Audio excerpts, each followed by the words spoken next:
अब मुझे एक बात बताओ कि जिंदगी इतनी खूबसूरत है, बताओ जिंदगी अच्छी है कि बुरी है? बोलो, अच्छी है। जब जिंदगी इतनी अच्छी है तो लोग मरना क्यों चाहते हैं? मतलब मरना का मतलब है आत्महत्या। मैं यहां सिर्फ आत्महत्या की बात कर रहा हूं। जब जिंदगी इतनी सुंदर है तो कुछ लोग आत्महत्या क्यों करते हैं? क्योंकि उनके जो पॉजिटिविटी का रास्ता था वो बंद हो गया।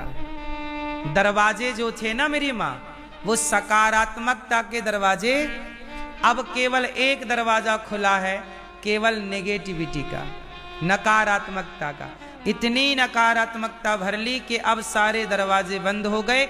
उससे ये लगा कि अब तो मर जाना चाहिए, मर जाना चाहिए। ऐसा करते करते वो मर जाता है। किसने मार दिया? उसके भीतर जो नेगेटिविटी आई, नकारात्मकता आई, उसने उसे मरने पर विवश कर दिया। इसलिए कहता हूं कि नकारात्मकता क्यों बढ़ती है? अच्छा एक काम करो, आप हंसो ना, आप मुस्कुराओ ना, आप मिलो जुलो ना। यदि आप धर्म से नहीं जुड़े और आपने हंसना छोड़ दिया, मुस्कुराना छोड़ दिया, दोस्तों के साथ गप्पे लड़ाना छोड़ दिया, तो आप डिप्रेशन के शिकार हो जाएंगे। इसलिए कहता हूं कि अपनों को हंसाते रहो। हंसाना और हंसना और गप्पे लड़ाना, कथा सुनना, भगवान की चर्चा करो, थोड़ा गप्पे भी लड़ाओ और हंसो जरूर, मुस्कुराओ जरूर। हंसने मुस्कुराने वाला व्यक्ति कभी आत्महत्या नहीं कर सकता, वो डिप्रेशन में कभी नहीं जा सकता। क्योंकि जो मुस्कुराएगा, जो हैप्पी है, खुश है, ये चीजें उसे प्रभावित नहीं कर पाती। करने का प्रयास तो करती हैं नेगेटिविटी उसे भी, पर वो सफलता नहीं मिल पाती। इसलिए कहते हैं मेरी माँ कि कथाएं सुना करो ना, तो आपके भीतर पॉजिटिविटी बनी रहेगी। कथाएं ना सुनने से आप इतने नेगेटिविटी के शिकार हो जाते हैं कि आपको डिप्रेशन की दवाइयां खानी पड़ती हैं, जबकि डिप्रेशन की कोई दवाई है नहीं, पर व्यर्थ में आप खा रहे हैं। वो दवाइयां खाएंगे, फिर उन दवाइयों का साइड इफेक्ट होगा तो शरीर में रोग होगा, फिर उस रोग को ठीक करने के लिए फिर दवाइयां खाइए, फिर सारी जिंदगी की कमाई दवाइयों में खर्च करते रहिए। समाधान क्या है? आपको पहले एक बात समझनी है। पहला ये बताओ आप लोग मुझे कि आप सोचते बहुत हैं, ये बात सही है कि गलत है? अब मुझे ये बताओ कि सोचना सही है कि गलत है? गलत है। अब मुझे ये बताओ कि सोच करके क्या पाते हैं आप लोग? क्या आपका सोचा हुआ पूरा होता है? क्या आपका चाहा हुआ पूरा होता है? उत्तर दो, बोलो मेरी माँ, बोलो। नहीं। अब आपका सोचा पूरा नहीं होता, आपका चाहा पूरा नहीं होता। अच्छा ये बताओ फिर होता क्या है? जो आप चाहते हैं, जो आप सोचते हैं, वो पूरा होता है, या जो भगवान चाहते हैं वो होता है? अच्छा ये बताओ, आपके चाहने से कुछ होता है? अच्छा आप चाहते हैं कि हमारा ब्याह इससे हो जाए, क्या हो जाता है? आप चाहते हैं कि हमारा घर ऐसा बन जाए, क्या बन जाता है? आप चाहते हैं कि हमारी गाड़ी ऐसी हो, क्या हो जाती है? फिर आप चाहते हैं कि हमारा रूप रंग भी ऐसा हो, क्या हो जाता है? नहीं। लेकिन आप लोग फिजूल में क्रीम पाउडर लगा लगा के वैसा बनना चाहते हैं, व्यर्थ का खर्चा। अच्छा आपके चाहने से कुछ नहीं होना, फिर किसके चाहने से होना है? जब भगवान के चाहने से सब होना है तो फिर क्यों ना भगवान में ही समर्पण कर दिया जाए। प्रभु जब आप ही चाहो, फिर आप टेंशन किस बात के लिए? फिर टेंशन छोड़ो ना भाई, जब हमारे चाहने से होने ही नहीं है। अब हम गए तो थे छत्तीसगढ़ कथा सुनाने, पर हम पहुंच ही नहीं पाए। हमारे चाहने से क्या हुआ? हम छत्तीसगढ़ गए थे कथा सुनाने, लेकिन वहां पे तूफान आया और हमारे जाने के पहले ही वहां कथा को रद्द करना पड़ा। तो हमारे चाहने से क्या होता है बताओ? हम देखो छत्तीसगढ़ कथा सुनाने गए और सुना रहे हैं वृंदावन में बैठ करके, मतलब हम अपने हिसाब से नहीं चल रहे हैं, कोई शक्ति है जो हमें अपने हिसाब से चला रही है। बोलो हाँ। तो फिर समाधान क्या है? हम परेशान नहीं होते, क्यों? हमें पता है कि हमें भगवान चला रहे हैं, हम उनके हिसाब से, इसलिए हम तो सरेंडर रहते। प्रभु ने कहा कि जाना छत्तीसगढ़ तो चले गए, वहां तूफान भगवान ने भेज दिया कि भाई अब यहां से चलो वापस आओ, हम वापस आए, चलो यहां का हमने समर्पण कर रखा है अपने आप को। प्रभु तुम्हारी मर्जी, हम तो तुम्हारी पतंग है, जैसे तुम उड़ाना चाहो उड़ाओ। जब आप इनमें समर्पण कर दोगे तो फिर टेंशन आपको थोड़ी होगी, हमें तो कोई टेंशन नहीं है। बोलो हाँ। हर हाल में हमें ये जानते हैं कि हम अपनी मर्जी से नहीं चल रहे हैं, हमें कोई शक्ति चला रही है। तो ये समर्पण है ना, इसलिए हम टेंशन नहीं लेते।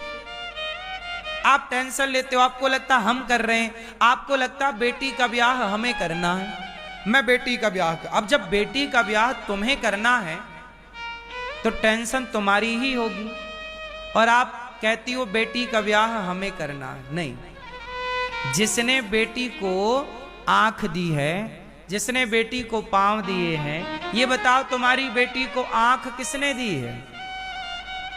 किसने? पांव किसने दिए तुम्हारी बेटी को? तुम्हारी बेटी को किडनियां किसने दी? पेट और पीठ किसने दिया? कान और मुंह किसने दिया?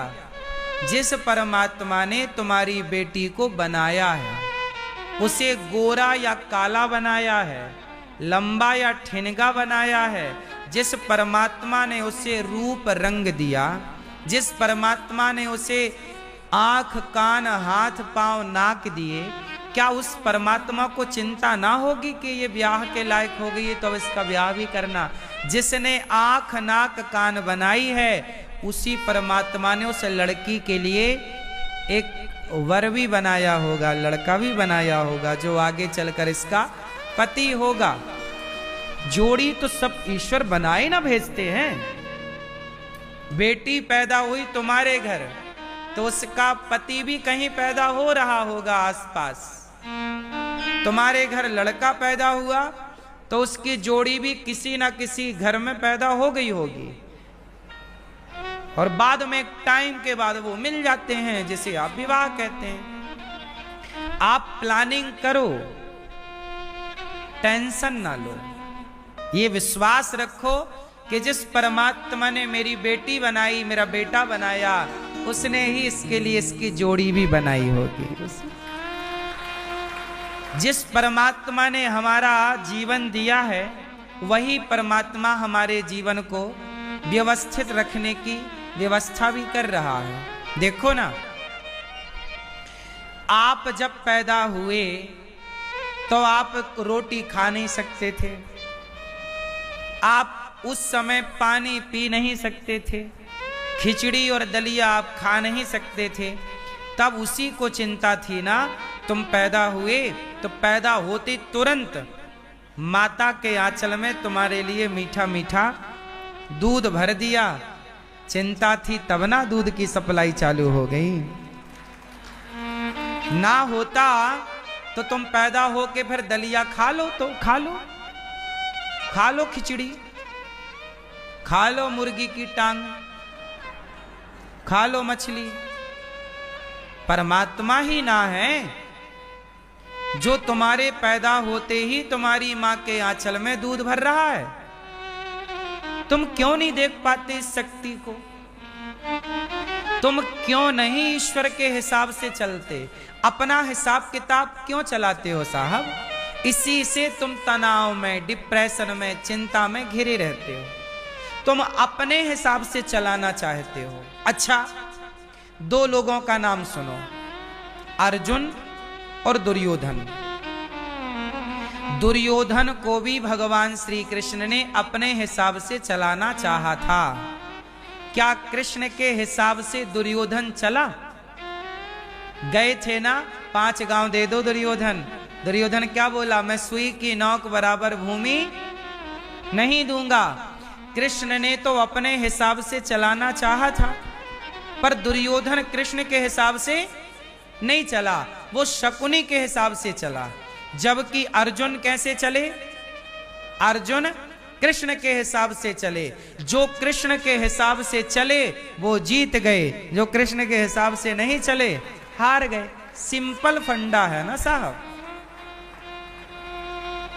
जो भगवान के हिसाब से चलेंगे वो ना जीतेंगे। तो अनिरुद्धाचार्य किसके हिसाब से चलता है? हाँ, और आप लोग किसके हिसाब से चलते हो? अपने हिसाब से चलना चाहते हो। हाथ जोड़ विनती करूं, अपने हिसाब से ना चलो, सदा ईश्वर के हिसाब से। ये सोचो कि ये अब देखो हानि हो जाए तो समझो ईश्वर के हिसाब से चलो, जो हो गया हो गया। आपको क्या लगता है? हानि और लाभ नहीं होता? सब होता, सबका होता है। हानि लाभ तो प्रकृति का नियम है ना।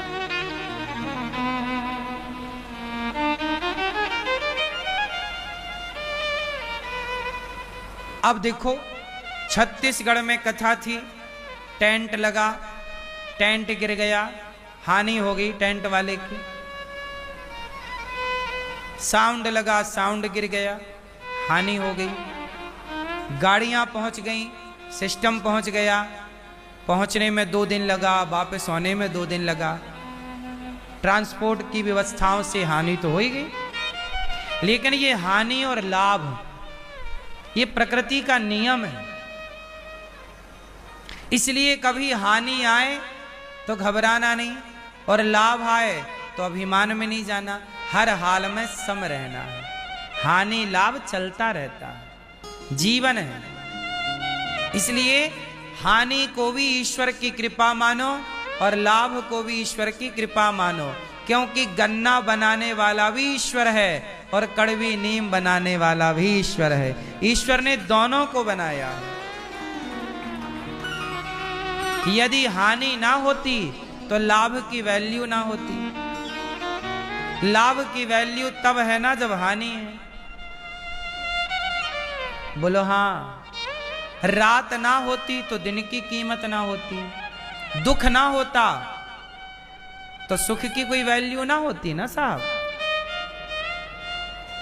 बोलो हाँ। पुरुष ना होता तो स्त्री की वैल्यू ना होती, स्त्रियां ही होती तो कर लेती स्त्रियों की वैल्यू।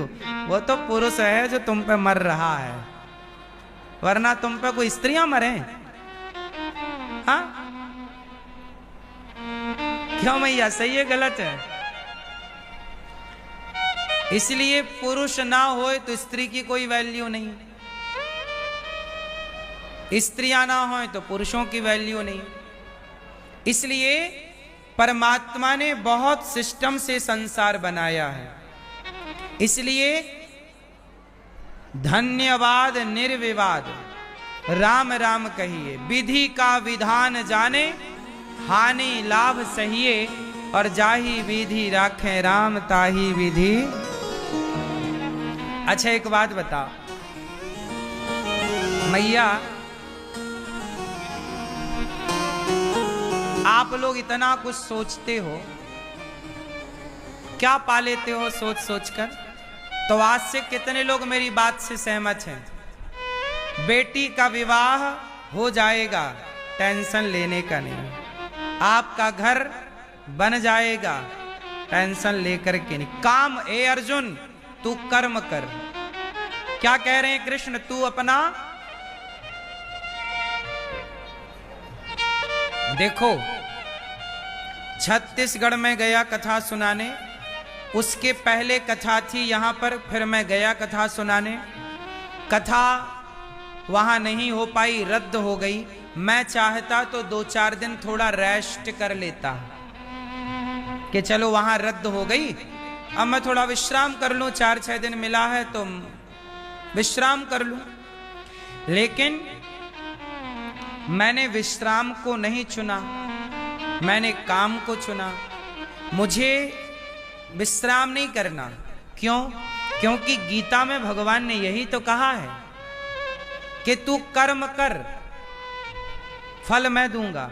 इसलिए मैं इसकी उम्मीद कभी नहीं करता कि मुझे क्या मिलेगा। नहीं, मुझे क्या मिलेगा, मुझे क्या नहीं मिलेगा, इसकी मैं परवाह नहीं करता। मैं ईमानदारी से केवल अपना कर्म करता हूं। भगवान कहते हैं कर्म तू कर ईमानदारी से, फल कोई व्यक्ति थोड़ी देगा, परमात्मा ना फल देते हैं। इसलिए मैं अपना काम करता हूं। मुझे आप लोग फल देते हैं कि ईश्वर, इसलिए हम अपना कर्म कर रहे हैं। फल कितना मिलेगा, हम कथा सुनाएंगे तो हमें क्या मिलेगा क्या नहीं मिलेगा, इसकी चिंता किए बिना हम अपना कर्म कर रहे हैं। हम अपना कर्म करें, फल भगवान देंगे। और फल क्या चाहिए, हमें कोई दौलत थोड़ी चाहिए। हम तो बस भगवान से इतना कहते हैं कि प्रभु, गौरी गोपाल आश्रम में जो 290 वृद्ध माएँ रहती हैं और 150 बच्चे गुरुकुल में पढ़ते हैं, बस गौरी गोपाल में जो भक्तजन भोजन करने यहाँ आते हैं और सबको भोजन मिलता है, बस हमारी माँओं को रोटी मिलती रहे, उनका पेट भरता रहे, गौरी गोपाल से कोई भूखा ना जाए, इतना ही देना बस। इससे ज़्यादा हमें कोई कामना, हमारी कोई ज़रूरत नहीं है। अच्छा बता, हमारी कोई पर्सनल आवश्यकता है मैया? हमारी अपनी कोई क्या ज़रूरत है बताइए? कोई ज़रूरत नहीं है, हमारी कोई इच्छा नहीं है। बस इतनी सी बात है कि जो माताएं वृद्धाश्रम में हैं, बस उनको रोटी मिलती रहे, बस इतना कार्य करते हैं। अभी मेरे मन में, मैं अभी गांव गया, हमारे गांव में कथा है ना 3 मई से। हमारे गांव रेौझा मध्य प्रदेश का मैं हूँ, जन्मभूमि जबलपुर मध्य प्रदेश की है, तो मेरा शरीर वहीं का है। मैं अपने गांव गया, अभी 18 तारीख को मैं वहीं था अपने गांव में।